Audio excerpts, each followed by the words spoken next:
Assalamualaikum warahmatullahi wabarakatuh.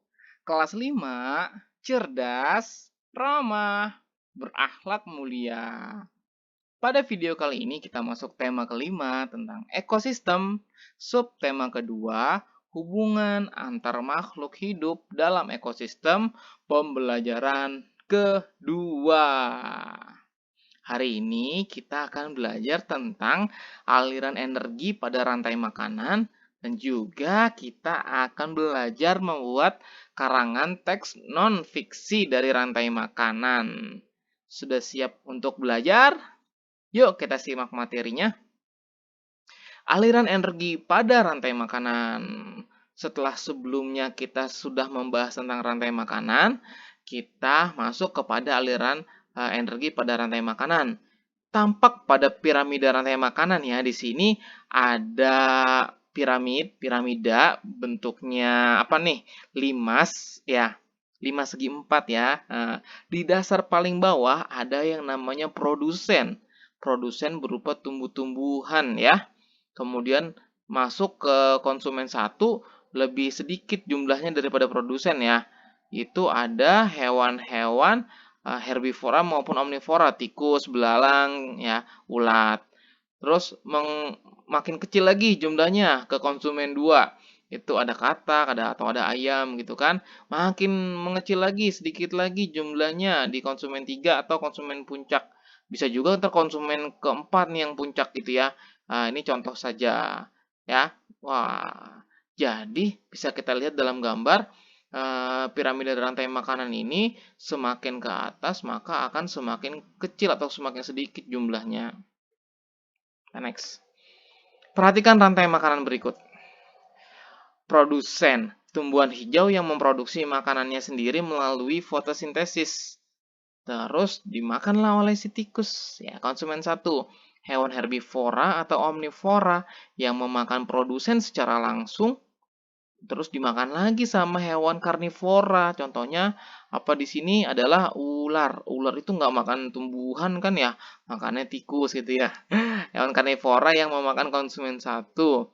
Lanjut lagi, karnivora lagi nih, hewan konsumen ketiga yang memakan konsumen kedua. Contohnya bisa jadi burung ya, contoh saja. Dan diurai, organisme yang mengurai konsumen 3 yang sudah mati.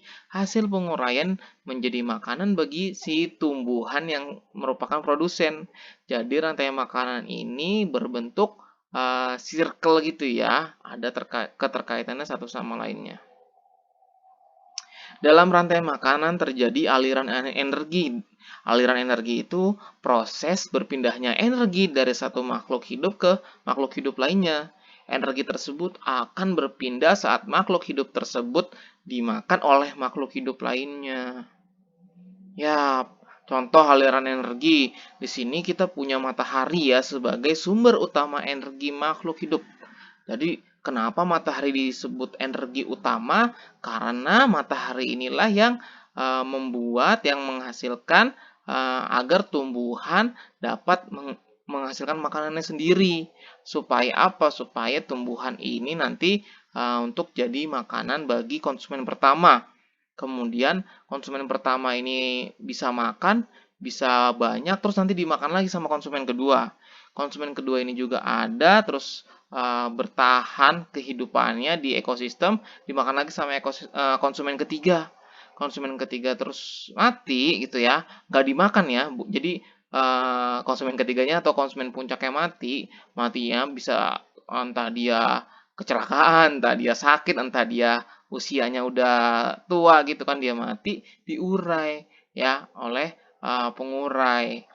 Nah, pengurai ini nantinya menjadi nutrisi ya bagi tumbuhan yang menghasilkan makanan untuk si konsumen satu. Jadi muter aja seperti itu aliran energinya ya. Nah, kita masuk nih langkah menulis karangan non-fiksi. Nah, jadi nanti ada kaitannya tentang aliran energi pada rantai makanan dengan kita menulis karangan non-fiksi. Nah, ini langsung Pak Guru sebutkan ya, contoh. Nah, jadi cara membuat karangan non-fiksi ini ada beberapa tahap, ada 5. Ya, kita coba belajar membuat teks non-fiksi. Jadi teks yang sebenarnya, teks yang nyata, bukan teks yang bohong-bohongan karangan semata gitu. Maksudnya bukan yang di luar yang imajinasi bukan, tapi yang aslinya gitu ya. Contohnya nih, contoh kita menulis karangan non-fiksi. Topiknya yang kita ambil misalnya apa nih? Harimau sang pemangsa utama dalam ekosistem hutan. Ah, mungkin nampaknya seperti cerita, tetapi ini karangan non-fiksi karena memang harimau ini pemangsa utama dalam ekosistem hutan gitu ya. Nah, terus kita tentukan dulu daftar kosakatanya. Jadi topiknya kita ambil terus kita tentuin nih atau misalnya punya kosakata-kosakata yang harus kita masukkan ke dalam sebuah teks tersebut. Ya, jadi kita harus tulis ada harimau, ada ekosistem, ada hewan, ada pemangsa, karnivora, hutan, habitat, pemakan hewan lain, rantai makanan. Ini ketemunya sih kayak kata kunci gitu sih, kata kuncinya. Jadi kalau dulu sebelum sekarang nih kalian disuruh mencari kata kunci, sekarang kita yang bikin kata kuncinya sendiri dulu. Ya, jadi Pak Guru nggak main sembarang nyuruh kalian langsung bikin karangan, tetapi Bapak kasih tahu dulu langkah-langkahnya. Kalau sudah membuat daftar kosakata, ya, terus tulis dulu ide pokoknya ya. Ide pokoknya harimau adalah pemangsa dalam ekosistem hutan. Ya. Kalau udah bikin ide pokok, boleh deh kita tambahin kalimat utamanya ya. Ingat ya, beda ya ide pokok sama kalimat utama. Bisa sih ide pokoknya tambahin lagi kalimat kata-kata biar jadi kalimat utama. Contohnya nih kayak nomor 4 nih. Sebagai anggota ekosistem hutan, harimau merupakan pemangsa utama dalam rantai makanan. Oh, keren ya. Kalau udah bikin kalimat utama, kalian bikin kalimat pendukungnya. Jadi kalimat pendukung ini yang mendukung si kalimat utama. Harus berkaitan sama kalimat utama gitu. Sebagai anggota ekosistem hutan, harimau merupakan pemangsa utama dalam rantai makanan. Terus pendukungnya gimana ya? Ya, kita jelasin lagi harimau termasuk hewan karnivora karena memakan daging hewan lain, tuh kan. Terus dalam rantai makanan ekosistem hutan, harimau berperan sebagai konsumen tingkat akhir. Tidak ada hewan lain yang memangsa harimau. Wah, contohnya kayak gitu ya. Terus kalau udah punya kalimat pendukung, kita susun kalimatnya ya. Kalimat utamanya kita mau taruh mana, di awal, di akhir, atau di tengah. Terus kita susun yang cocok nih dari kalimat pendukung ini urutannya. Jadi deh paragraf, jadilah sebuah paragraf.